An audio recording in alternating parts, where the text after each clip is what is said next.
Jesus would have loved to be treated the way they treated him on Passion of the Christ. He would have loved to be beat that way.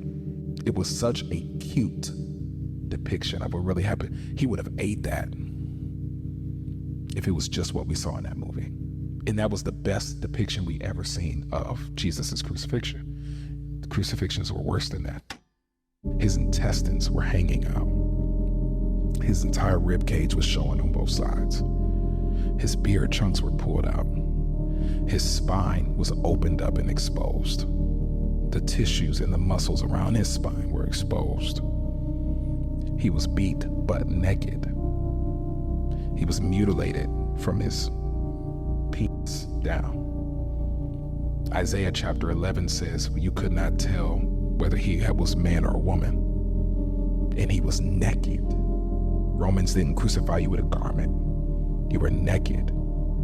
The closest thing they had in that movie was how when they beat him with the cat of nine-tailed whips with the hooks and they were ripping chunks out of him, closest thing they had in that movie was when the Roman guard, after they beat him on his back, the Roman guard turned him over, went like that, and they beat him in the front. That's how they did him. All of this was ripped open, all in shreds.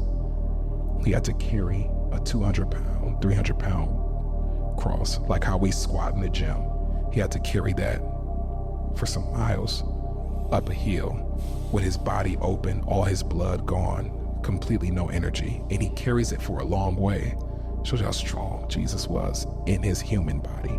The nails are like railroad picks. It pierces through the nerves in his hands, and I don't know if you ever pinched a nerve, but all the nerves in his hands are pierced through. Nerve here, nerves here, and nerves in both his feet. So he has shocking nerve pain in both arms, but while he's on the cross, he's suffocating.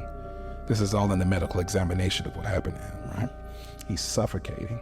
So he has to lean up to breathe, but he's on a rugged, splintery cross and his spine is open. So he's rubbing splintery wood on his open tissues and muscles. For 6 hours, he's doing this to breathe and rubbing, while nerve pain is shooting in his arms and shooting in his feet. Every second of his life, every breath is the most excruciating pain he could ever take. And he doesn't say anything.